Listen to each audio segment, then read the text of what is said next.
তো বাচ্চা আজি কি বুজাবলৈ আছিলে স্যাৰ খেল ধেমালিৰ বিষয়ে নহয় স্যাৰ আজি ক্ৰিকেটৰ বিষয়ে কম বুলি কৈছিলে স্যাৰ ক্ৰিকেট গেমৰ বিষয়ে সবিশেষ আলোচনা কৰিম বুলি কৈছিলে তুমি ঠিক কথা কৈছা তোমালোকে জানানে ক্ৰিকেট খেলত কেইজনকৈ খেলুৱৈ থাকে 10 জন মান থাকে স্যাৰ ইয়েস স্যাৰ 10 জন মানে থাকে নেকি নো স্যাৰ প্ৰতিটো টিমত 11 জনকৈ দুইটা টিমৰ লগ লগাই 22 জন মুঠতে থাকে স্যাৰ গুড ৰাইট এনসাৰ এতিয়া কোৱাচোন এক অভাৰত কেইটা বল থাকে এই কৈ দে ভাই স্যাৰ বলটো এটাই থাকে কিন্তু সবাৰ দলিয়াবলৈ দিয়া হয় এক্সেলেন্ট শুদ্ধ উত্তৰৰ লগতে প্ৰত্যুত্তৰো বহুত ভাল দিয়া তুমি স্যাৰ মোৰ এটা প্ৰশ্ন আছিল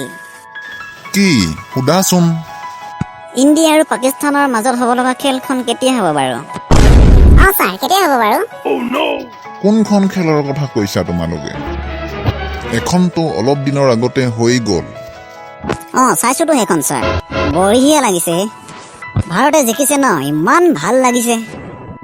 এই পাকিস্তানে জিকিছিল আকৌ কতনো ভাৰতে জিকিছে ভাৰত মাতা কি জয় মই নিজে ইমান চিঞৰিছো ন আকৌ ক'বলৈ আহিছ পাকিস্তানে জিকিছে হয় তুমি ঠিকেই কৈছা ভাৰতে মুঠতে 4টা উইকেটত পাকিস্তানক হৰুৱাই জিকিবলৈ সক্ষম হৈছে হয় নেকি স্যাৰ মই আকৌ ইমান ক্ৰিকেট নাচাওঁ যে এইকাৰণে অলপ নাজানো এতিয়া শুনা ক্ৰিকেট খেলৰ সৰ্বোচ্চ পৰিচালনা সংস্থাটো হ'ল ইণ্টাৰনেশ্যনেল ক্ৰিকেট কাউন্সিল এই খেলবিধ 18 শতিকাৰ পৰাই আৰম্ভ হৈছিল বুলি জনা যায় কিন্তু ক্ৰিকেট খেল খেলিবলৈ আৰম্ভ কৰিছিল প্ৰথমে দক্ষিণ ইংলেণ্ডত প্ৰায় 1600 শতিকাত আন্তৰ্জাতিক ক্ৰিকেট খেল কিন্তু 19 শতিকাৰ পিছতহে আৰম্ভ কৰা হয়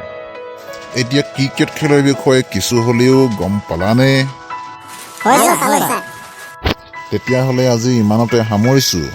অহা কাইলৈ মিউজিকৰ বিষয়ে আলোচনা কৰিম হ'বনে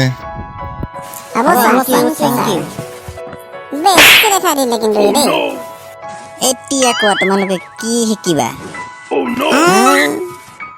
অসভ্য আঁতৰ তাৰ পৰা